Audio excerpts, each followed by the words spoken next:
एक सवाल है, सच सच जवाब दीजिएगा, भले ही सिर्फ अपने मन में। क्या कभी ऐसा हुआ है कि आप किसी इंसान से उम्मीद करते करते थक गए हों ये सोचते हुए कि शायद अब वो इंसान समझेगा, शायद अब बदलेगा, शायद अब सामने वाला मेरी कद्र करेगा, और फिर एक दिन आपने कुछ भी नहीं कहा, ना शिकायत, ना सवाल, ना नाराजगी, बस चुप हो गए।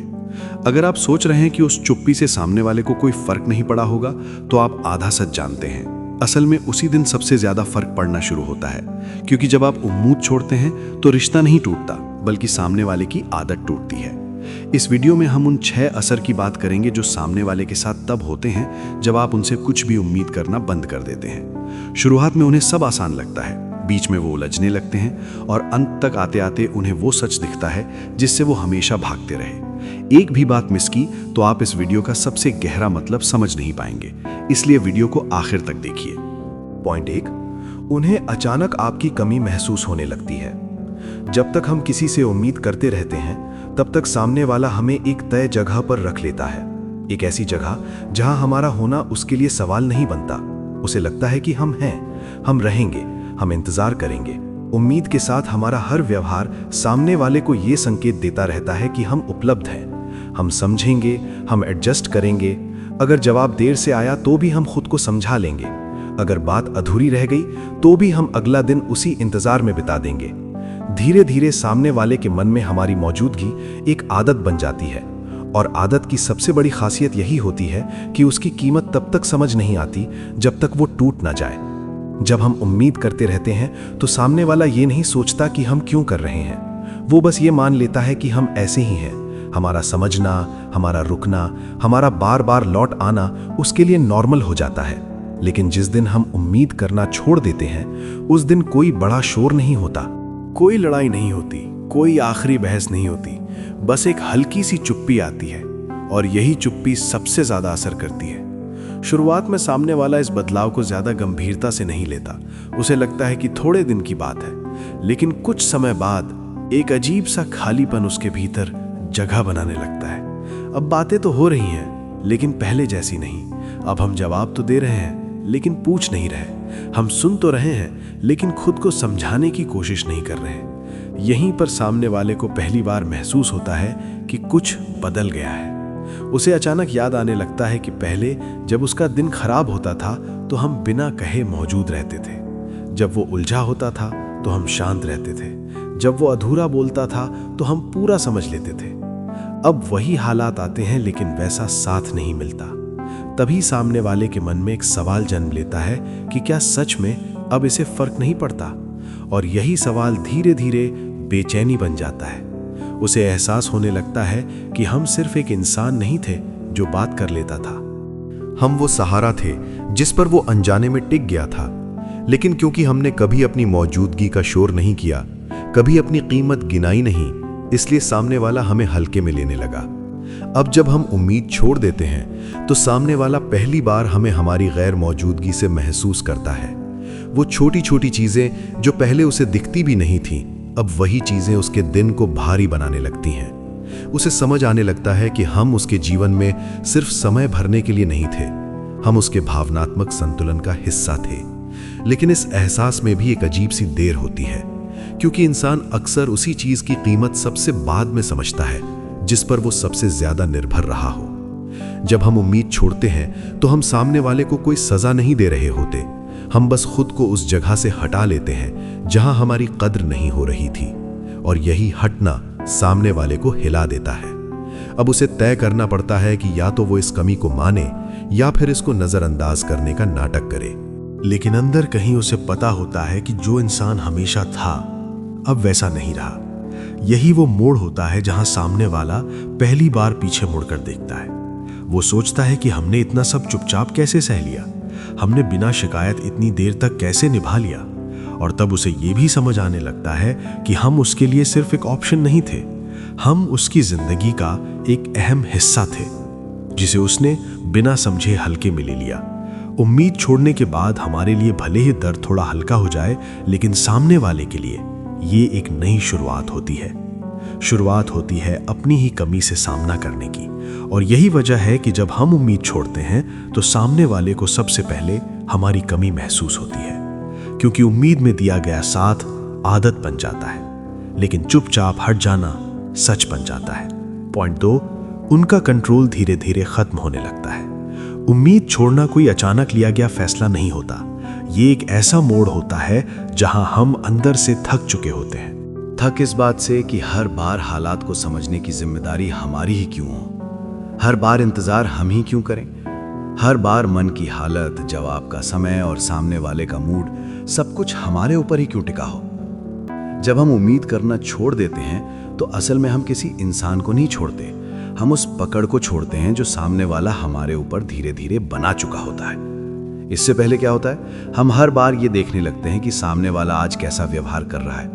अगर जवाब देर से आए तो हम बेचैन हो जाते हैं, अगर बात थोड़ी ठंडी लगे तो हम खुद को दोष देने लगते हैं, अगर सामने वाला दूर दिखे तो हम पास जाने की कोशिश करने लगते हैं। यानी धीरे धीरे हमारा मन, हमारा ध्यान, हमारी शांति सब कुछ सामने वाले के हाथ में चला जाता है। और यही असली कंट्रोल होता है। सामने वाला ये जानने लगता है कि हम इंतजार करेंगे, हम खुद को समझाएंगे, हम हालात बिगड़ने नहीं देंगे। लेकिन जिस दिन हम उम्मीद छोड़ते हैं उस दिन ये पूरा सिस्टम हिलने लगता है। अब हम सामने वाले के मूड पर निर्भर नहीं रहते। अब हमारा दिन इस बात से तय नहीं होता कि जवाब आया या नहीं। अब हमारी रात इस सोच में नहीं कटती कि शायद हमसे कोई गलती हो गई। और यही बदलाव सामने वाले को परेशान करता है, क्योंकि अब कंट्रोल उनके हाथ में नहीं रहता। पहले सामने वाला जानता था कि हम कब ऑनलाइन होंगे, हम कब खुद मैसेज करेंगे, हम कब बात साफ करने की कोशिश करेंगे, हम कब हालात को संभाल लेंगे। लेकिन अब ये सब अनिश्चित हो जाता है। अब सामने वाला ये तय नहीं कर पाता कि हम कब आएंगे, कब रुकेंगे या इंतजार करेंगे भी या नहीं। और इंसान को सबसे ज्यादा डर इसी अनिश्चितता से लगता है। जब सामने वाला हमें पढ़ नहीं पाता, हमारी अगली चाल समझ नहीं पाता, तो उसका आत्मविश्वास टूटने लगता है। उसे लगने लगता है अब ये पहले जैसा नहीं रहा। यही वो जगह है जहां कंट्रोल धीरे धीरे खिसकता है। अब हम जवाब देने में जल्दबाजी नहीं करते, अब हम हर बात पर सफाई नहीं देते, अब हम हर बदलाव को ठीक करने की जिम्मेदारी नहीं लेते। हम बस देखना शुरू कर देते हैं। और ये देखना सामने वाले के लिए बहुत भारी होता है, क्योंकि अब सामने वाला खुद से पूछने लगता है, अगर हम ही चुप रहें तो, अगर हम ही पहल ना करें तो क्या ये इंसान सच में आगे बढ़ रहा है? पहले सामने वाला हमारे बारे में ये मानकर चलता था कि हालात चाहे जैसे हों हम तो रुक ही जाएंगे। अब ये भरोसा टूटने लगता है, और भरोसा टूटना कंट्रोल टूटने का पहला संकेत होता है। अब सामने वाला हमारी भावनाओं से नहीं खेल पाता। अब वो जानबूझकर दूरी बनाकर हमारी प्रतिक्रिया देखने की ताकत खो देता है। अब वो ये तय नहीं कर पाता कि हमें कैसे उलझाया जाए, क्योंकि हम उलझना बंद कर चुके होते हैं। हमने तय कर लिया होता है कि अब किसी की अस्थिरता हमारी शांति तय नहीं करेगी। और यही फैसला सामने वाले के लिए सबसे असहज होता है। अब सामने वाला चाहे जितना भी दूरी बनाए या अचानक नजदीक आए, हम अंदर से स्थिर रहते हैं। और यही स्थिरता सामने वाले को सबसे ज्यादा हिलाती है। उसे लगने लगता है कि अब वो हमारी प्रतिक्रिया तय नहीं कर सकता। अब वो हमारी भावनाओं का रिमोट अपने हाथ में नहीं रख सकता। धीरे धीरे उसका व्यवहार बदलने लगता है। कभी वो ध्यान देने लगता है, कभी पुराने अंदाज में बात करने लगता है, कभी ये देखने की कोशिश करता है कि हम अभी भी वैसे ही हैं या नहीं। लेकिन अब फर्क ये होता है, हम जवाब देते हैं लेकिन अपने हिसाब से, हम बात करते हैं लेकिन अपने संतुलन में रहकर, हम पास भी होते हैं तो मजबूरी से नहीं। और यही आजादी सामने वाले के कंट्रोल को पूरी तरह कमजोर कर देती है। उम्मीद छोड़ना रिश्ता तोड़ना नहीं है। जब हम उम्मीद छोड़ते हैं तो हम किसी को सजा नहीं देते, हम बस ये दिखाते हैं कि हमारी जिंदगी किसी एक इंसान की प्रतिक्रिया पर नहीं टिकी। और यही बात सामने वाले को अंदर से सबसे ज्यादा चुभती है, क्योंकि अब हम उनके कंट्रोल में नहीं होते। पॉइंट 3, उनके दिमाग में सवाल शुरू हो जाते हैं। जब तक हम किसी रिश्ते में उम्मीद रखते हैं तब तक सवाल हमारे मन में चलते रहते हैं। हम खुद से पूछते रहते हैं कि सामने वाला ऐसा क्यों बोल रहा है, वो बदल क्यों नहीं रहा, क्या हमारी बातों की कोई अहमियत है भी या नहीं। हम हर शब्द, हर जवाब, हर देर से आए मैसेज को अपने मन में घुमा घुमा कर देखते हैं। हम सोचते हैं कि शायद हमने कुछ गलत कह दिया, शायद हम ज्यादा सोच रहे हैं, शायद सामने वाला मजबूर है। यानी जब तक हम उम्मीद में रहते हैं तब तक सवाल हमारे भीतर होते हैं और सामने वाला आराम में रहता है। लेकिन जिस दिन हम उम्मीद करना छोड़ देते हैं, उसी दिन ये संतुलन धीरे धीरे बदलने लगता है। अब हम सवाल पूछना बंद कर देते हैं। हम बार बार समझाने की कोशिश नहीं करते, हम सफाई नहीं मांगते, हम ये नहीं पूछते कि तुम ऐसे क्यों हो, हमारे बीच क्या चल रहा है। बाहर से देखने पर यह बदलाव बहुत छोटा लगता है, लेकिन सामने वाले के दिमाग के लिए यह बहुत बड़ा झटका होता है, क्योंकि अब जिस जगह सवाल होते थे वहां अचानक चुप्पी आ जाती है और इंसान शोर को सहन कर लेता है, लेकिन चुप्पी उसे सोचने पर मजबूर कर देती है। शुरुआत में सामने वाला इस चुप्पी को सामान्य मानने की कोशिश करता है। उसे लगता है कि अब शायद सब ठीक है, अब कोई दबाव नहीं है, अब कोई सवाल नहीं है। लेकिन कुछ ही समय बाद उसे यह महसूस होने लगता है कि कुछ अजीब सा बदल गया है। अब हम वैसा रिएक्ट नहीं कर रहे, अब हम जल्दी नाराज नहीं होते, अब हम समझाने की कोशिश नहीं करते, अब हम वही सवाल दोबारा नहीं पूछते जो पहले बार बार पूछते थे। यहीं से सामने वाले के दिमाग में पहला सवाल जन्म लेता है। वो सोचता है कि ये अचानक इतना शांत क्यों हो गया, और यही सवाल धीरे धीरे और सवालों को जन्म देता है। जैसे, क्या अब इसे फर्क नहीं पड़ता? क्या इसने उम्मीद छोड़ दी? क्या ये अंदर ही अंदर दूर जा रहा है? पहले ये सवाल हमारे मन में घूमते थे, अब वही सवाल सामने वाले के दिमाग में घूमने लगते हैं। और फर्क बस इतना है कि हम जब सवाल पूछते थे तो जवाब ढूंढने की कोशिश करते थे, लेकिन सामने वाला जब सवाल पूछता है तो जवाब से डरने लगता है। उसे याद आने लगता है कि पहले हम कितनी आसानी से बात आगे बढ़ा देते थे, कितनी बार हमने अधूरी बातों को भी पूरा मान लिया, कितनी बार हमने उसके व्यवहार को समझदारी कहकर खुद को शांत कर लिया। अब वही सहूलियत उसे नहीं मिल रही। अब अगर वो देर से जवाब देता है तो हम बेचैन नहीं होते, अगर वो बात टाल देता है तो हम दोबारा नहीं छेड़ते, अगर वो खामोश रहता है तो हम उसे भरने की कोशिश नहीं करते। और यही चीज उसके दिमाग को सबसे ज्यादा परेशान करती है, क्योंकि इंसान तभी तक सुरक्षित महसूस करता है जब सामने वाला उसे समझाता रहे। जिस दिन समझाना बंद हो जाए उसी दिन डर शुरू होता है। अब सामने वाला हर बातचीत के बाद अपने ही शब्दों को दोबारा सोचने लगता है।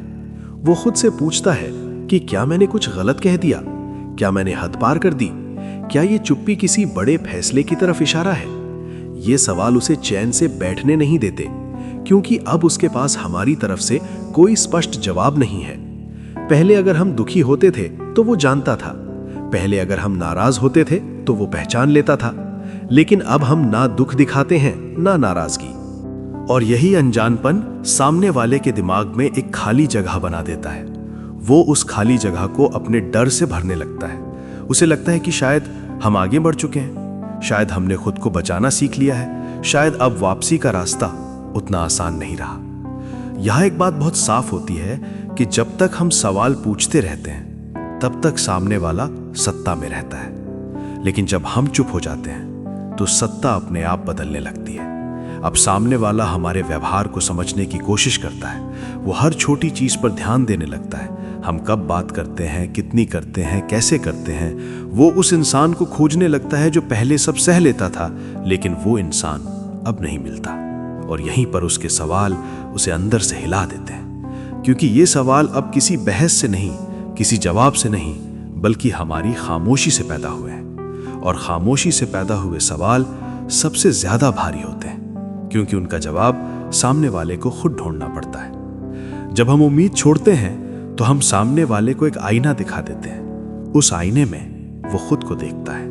वो देखता है अपनी लापरवाही, अपनी आदतें, अपनी हल्की समझ। और यही वजह है कि उनके दिमाग में सवाल शुरू हो जाते हैं, क्योंकि अब हम उन्हें नहीं समझा रहे, अब उन्हें खुद समझना पड़ रहा है। पॉइंट 4, उन्हें अपनी गलतियां साफ दिखने लगती हैं। जब तक हम किसी से उम्मीद रखते हैं तब तक हम अनजाने में उसकी बहुत सी गलतियों को ढकते रहते हैं। हम उन्हें गलती नहीं, हालात कहकर समझ लेते हैं। हम सोचते हैं कि शायद अभी सही समय नहीं है, शायद सामने वाला थका हुआ है, शायद वो ऐसे ही बोल गया। यानी उम्मीद के साथ हम हर गलत बात के लिए कोई ना कोई वजह ढूंढ लेते हैं। अगर सामने वाला देर से जवाब देता है तो हम खुद को समझा लेते हैं। अगर वो अधूरी बात करता है तो हम उसे पूरा मान लेते हैं। अगर वो टालता है तो हम सोचते हैं कि वो जानबूझकर नहीं कर रहा। इस तरह धीरे धीरे हम सामने वाले की गलतियों पर एक पर्दा डालते चले जाते हैं। और सबसे बड़ी बात यह होती है कि सामने वाले को इस पर्दे का एहसास भी नहीं होता, क्योंकि उसे कभी अपनी गलती का सामना करना ही नहीं पड़ा। लेकिन जिस दिन हम उम्मीद छोड़ देते हैं उसी दिन यह पर्दा हटने लगता है। अब हम हर बात को सही ठहराने की कोशिश नहीं करते। अब हम उसके व्यवहार के लिए बहाने नहीं ढूंढते। अब हम खुद को ये नहीं समझाते कि चलो कोई बात नहीं। और यहीं से सामने वाला अपनी ही हरकतों के साथ अकेला रह जाता है। पहले अगर कोई बात बिगड़ती थी तो हम उसे संभाल लेते थे। पहले अगर कोई चुप्पी आती थी तो हम उसे तोड़ देते थे। पहले अगर कोई गलत शब्द निकल जाता था तो हम उसे नजरअंदाज कर देते थे। अब वही हालात आते हैं, लेकिन कोई ढकने वाला नहीं होता। अब सामने वाला अपने ही शब्दों को खुद सुनता है, अपने ही व्यवहार को खुद महसूस करता है। और यही जगह सबसे ज्यादा असहज होती है, क्योंकि इंसान अपनी गलती तब तक नहीं देख पाता जब तक कोई दूसरा उसे बचाता रहता है। लेकिन जब वो सहारा हट जाता है तो सच्चाई अपने आप सामने आ जाती है। अब सामने वाला खुद से सवाल करने लगता है कि क्या मैं सच में ठीक था? क्या मैंने उस इंसान को हल्के में ले लिया? ये सवाल उसे परेशान करने लगते हैं, क्योंकि अब इन सवालों का जवाब हम नहीं दे रहे। अब वो खुद उन जवाबों के साथ रहने को मजबूर है। पहले जब हम उम्मीद रखते थे तो सामने वाला अपनी गलतियों से भाग सकता था। वो सोच सकता था कि अभी तो सब चल रहा है, अभी तो बात बनी हुई है। लेकिन अब जब उम्मीद खत्म हो चुकी है तो उसे साफ दिखने लगता है कि बात असल में कहाँ बिगड़ी थी। उसे याद आने लगता है कि कितनी बार उसने हमें हल्के में लिया, कितनी बार उसने सोचा कि हम समझ ही लेंगे, कितनी बार उसने ये मान लिया कि हम तो कहीं जा नहीं रहे। अब वो समझने लगता है कि वो गलतियां छोटी नहीं थी, बस उस समय उन्हें छोटा बना दिया गया था। और ये समझ किसी और की वजह से नहीं, बल्कि हमारी चुप्पी की वजह से आती है। जब हम उम्मीद छोड़ते हैं तो हम सामने वाले को दोषी ठहराने की कोशिश नहीं करते। हम बस उस जगह से हट जाते हैं जहां हमें खुद को कम करना पड़ रहा था। और यही हटना सामने वाले को उसकी असल तस्वीर दिखा देता है। अब वो देखता है कि हमने कितनी बार अपनी जरूरतों को दबाया, कितनी बार अपनी बात अधूरी छोड़ी, कितनी बार सिर्फ इसलिए चुप रहे ताकि माहौल खराब ना हो। पहले उसे ये सब सामान्य लगता था, अब उसे समझ आता है कि ये सब हमारी उम्मीद की वजह से था। अब सामने वाला किसी और को दोष नहीं दे सकता। वो ये नहीं कह सकता कि तुम ज्यादा सोचते हो, तुम समझते नहीं हो, तुम ही हर बात को बड़ा बना देते हो, क्योंकि अब हम वहां खड़े ही नहीं हैं जहां ये बातें हम पर डाली जा सके। और जब ब्लेम करने वाला कोई नहीं बचता तो सच अपने आप उभर कर आता है। यही वो पल होता है जब सामने वाला खुद को अपने ही व्यवहार के सामने खड़ा पाता है।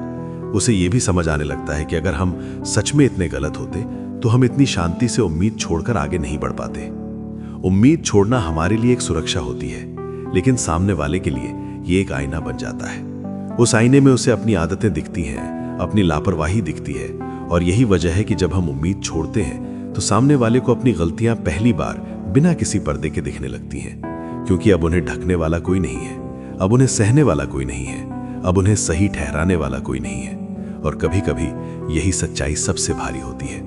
पॉइंट 5, उन्हें डर लगने लगता है कि वो आपको खो रहे हैं। उम्मीद छोड़ना बाहर से देखने पर बहुत शांत सा फैसला लगता है। कोई हंगामा नहीं, कोई आरोप नहीं, कोई आखिरी बहस नहीं, बस हम थोड़ा पीछे हट जाते हैं। लेकिन यही पीछे हटना सामने वाले के मन में सबसे बड़ा डर पैदा करता है, क्योंकि उम्मीद का मतलब सिर्फ चाह नहीं होता। उम्मीद का मतलब होता है रुके रहना, जुड़े रहना, खुद को खुला रखना। और जब हम उम्मीद छोड़ते हैं तो इसका मतलब होता है कि अब हम हर हाल में रुकने के लिए तैयार नहीं हैं। यहीं से इमोशनल दूरी शुरू होती है। शुरुआत में ये दूरी बहुत हल्की लगती है। सामने वाला इसे जरूरत का स्पेस समझ लेता है। उसे लगता है कि अच्छा है, अब दबाव कम है, अब सवाल कम है, अब माहौल हल्का है। लेकिन कुछ समय बाद उसी दूरी में एक अजीब सा सन्नाटा भरने लगता है। अब हम पहले की तरह हर बात में शामिल नहीं होते, हर पल की खबर नहीं रखते, हर बदलाव पर प्रतिक्रिया नहीं देते। और यही चीज सामने वाले को धीरे धीरे बेचैनी करने लगती है, क्योंकि इंसान तभी तक निश्चिंत रहता है जब तक उसे ये भरोसा हो कि सामने वाला कहीं नहीं जा रहा। जिस दिन ये भरोसा डगमगाने लगता है, उसी दिन डर जन्म लेने लगता है। अब सामने वाला अपने मन में ऐसे सवाल करने लगता है कि अगर ये सच में आगे बढ़ गया तो, अगर इसने अब वापस मुड़कर नहीं देखा तो, और अगर ये दूरी अब आदत बन गई तो। ये सवाल उसके भीतर एक घबराहट पैदा करते हैं, क्योंकि अब वो स्थिति उसके नियंत्रण में नहीं रही। पहले हम इंतजार करते थे, पहले हम उम्मीद रखते थे कि शायद चीजें बदल जाएं, पहले हम खुद को समझाते थे कि सामने वाला कभी तो समझेगा। अब ये सब खत्म हो चुका है और यही खत्म होना सामने वाले के लिए सबसे डरावना होता है। उसे याद आने लगता है कि कितनी बार हम उसके व्यवहार को नजरअंदाज करते रहे, कितनी बार हमने खुद को छोटा कर लिया ताकि रिश्ता बचा रहे। अब वो देखता है कि हम वो सब नहीं कर रहे। अब हम हर बार बात को आगे नहीं बढ़ाते, हर बार हालात को संभालने नहीं दौड़ते, हर बार खुद को उपलब्ध नहीं रखते। और यही बदलाव उसे अंदर से हिला देता है, क्योंकि अब उसे लगने लगता है कि शायद उसने बहुत देर कर दी। पहले उसे लगता था कि हमारे पास कोई दूसरा रास्ता नहीं है, लेकिन अब हमारा व्यवहार कुछ और कह रहा है। अब हम कम बोलते हैं, कम समझाते हैं, कम उम्मीद रखते हैं, और कम उम्मीद सामने वाले के मन में ज्यादा डर पैदा करती है, क्योंकि उम्मीद हमारे लिए भले बोझ बन गई थी, लेकिन सामने वाले के लिए वो एक सुरक्षा थी। उसे लगता था कि जब तक हम उम्मीद कर रहे हैं तब तक वो सुरक्षित है। तब तक उसे कोई फैसला नहीं लेना, तब तक उसे खुद को बदलना नहीं। लेकिन अब जब उम्मीद नहीं रही तो उसे महसूस होता है कि अब उसे कुछ खोने का खतरा है। यहीं से उसके भीतर असली डर जन्म लेता है, और वो होता है खो देने का डर। वो सोचने लगता है कि अगर हम वाकई आगे बढ़ गए तो वो क्या करेगा। अगर हम किसी ऐसे इंसान से मिले जो हमें वो सम्मान दे जो उसने नहीं दिया, तो क्या होगा। ये डर उसकी नींद में उतर जाता है, उसकी बातचीत में उतर जाता है, उसके व्यवहार में उतर जाता है। अब वो छोटी छोटी बातों पर रिएक्ट करने लगता है। कभी अचानक ज्यादा ध्यान देने लगता है, कभी पुराने पलों की बात छेड़ देता है, कभी ऐसे सवाल पूछता है जो पहले उसे जरूरी नहीं लगते थे। ये सब किसी प्यार की वजह से नहीं, बल्कि डर की वजह से होता है, क्योंकि इंसान अक्सर तब रिएक्ट करता है जब उसे लगता है कि उसके हाथ से कुछ फिसल रहा है। उम्मीद छोड़ना हमारे लिए एक आत्म सुरक्षा होती है, लेकिन सामने वाले के लिए ये एक चेतावनी बन जाती है, एक संकेत कि अब सब वैसा नहीं है, अब समय सीधा नहीं है, अब देर हो सकती है। और यही एहसास उसे मजबूर करता है कि वो कुछ करे, कुछ बोले, कुछ बदले। लेकिन यहाँ एक बहुत बड़ा सच छुपा होता है। हम उम्मीद इसलिए नहीं छोड़ते कि सामने वाला डरे, नहीं, हमारा ये मकसद नहीं है। बल्कि हम उम्मीद छोड़ते हैं क्योंकि हम खुद को बचाना चाहते हैं। अगर सामने वाला इस डर से बदलता है तो वो उसका फैसला है, और अगर नहीं बदलता तो भी हमारी हार नहीं होती, क्योंकि उस स्थिति में हम साफ देख पाते हैं कि सामने वाला हमें खोने से नहीं, सिर्फ अकेले होने से डर रहा था। और यही समझ हमारे लिए सबसे बड़ी जीत बन जाती है। इसीलिए जब हम उम्मीद छोड़ते हैं तो सामने वाले को डर लगने लगता है कि वो हमें खो रहा है। लेकिन उस डर से क्या वो सच में हमारी कद्र करता है या सिर्फ अपनी सुविधा बचाना चाहता है, ये बात उसके अगले कदम खुद साफ कर देते हैं। पॉइंट 6, सबसे बड़ा असर, कि आपकी कीमत उन्हें समझ आने लगती है। हम जब किसी से उम्मीद रखते हैं तो अनजाने में उसे बहुत कुछ आसान बना देते हैं। हम उसकी गलतियों को संभाल लेते हैं, उसके मूड को समझ लेते हैं, उसकी चुप्पी को भर देते हैं, और यही करते करते हम खुद को धीरे धीरे उसकी जिंदगी में एक ऐसी जगह पर रख देते हैं जहां हमारा होना सवाल ही नहीं बनता। सामने वाला हमें महसूस नहीं करता क्योंकि हम हमेशा मौजूद रहते हैं, हम हर हाल में टिके रहते हैं, हम हर बार लौट आते हैं। और यही सबसे बड़ा कारण होता है कि हमारी कीमत उस समय नहीं समझी जाती जब हम वहां होते हैं। लेकिन जिस दिन हम उम्मीद छोड़ देते हैं, उसी दिन सामने वाला पहली बार हमारी गैर मौजूदगी से हमारी मौजूदगी को समझने लगता है। अब वो हमें हमारे शब्दों से नहीं, हमारी खामोशी से महसूस करता है। अब वो हमें हमारी कोशिशों से नहीं, उन कोशिशों के रुक जाने से समझता है। यही वो मोड़ होता है जहां सामने वाला पहली बार ये देख पाता है कि हमने उसके लिए कितना कुछ बिना कहे किया था। पहले जब उसका दिन खराब होता था तो हम वहां होते थे। अब जब उसका दिन खराब होता है तो उसे एहसास होता है कि कोई नहीं है जो बिना पूछे उसका हाल समझ ले।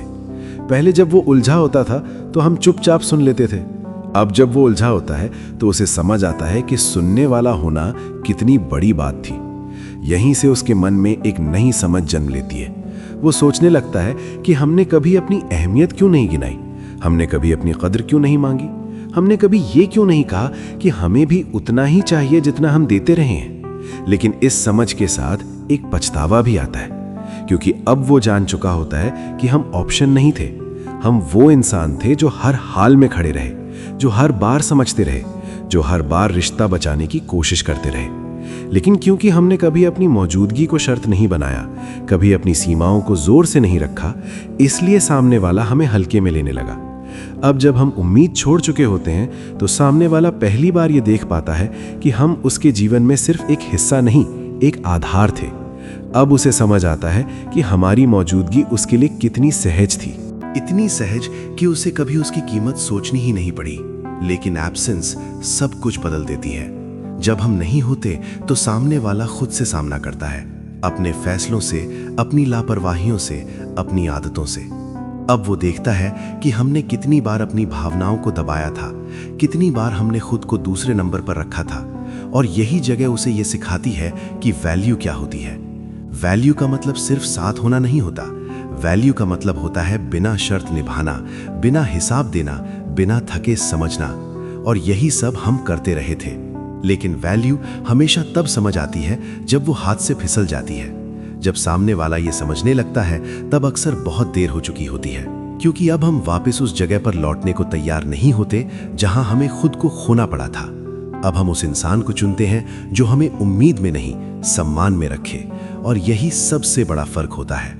सामने वाला अब हमें याद करता है, लेकिन उस याद में अब हम पहले जैसे नहीं होते। अब वो हमें एक सबक की तरह याद करता है, एक ऐसी चीज की तरह जिसे उसने समय रहते नहीं समझा।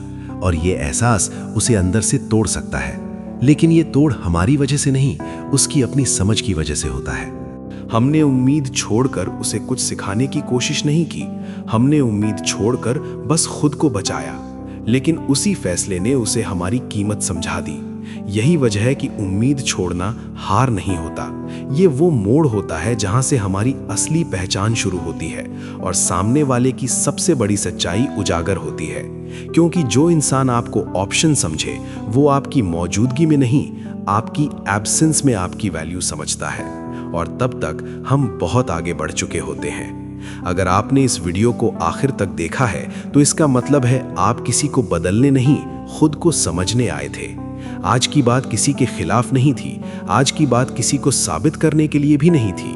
आज की बात बस इतनी थी कि आप अपनी उम्मीदें गलत जगह खर्च ना करें। अगर इस वीडियो का कोई भी पल आपके दिल को छू गया हो तो इस वीडियो को लाइक जरूर कीजिए। और अगर आपके आसपास कोई ऐसा इंसान है जिसे इस वीडियो की जरूरत है तो ये वीडियो उस तक पहुंचा दीजिए। और अगर आप एंडलेस स्टोरी चैनल पर नए हैं तो सब्सक्राइब कर लीजिए, क्योंकि यहाँ शोर नहीं, साफ सच बोला जाता है। वीडियो को पूरा देखने के लिए आपका धन्यवाद। मिलते हैं अगली वीडियो में।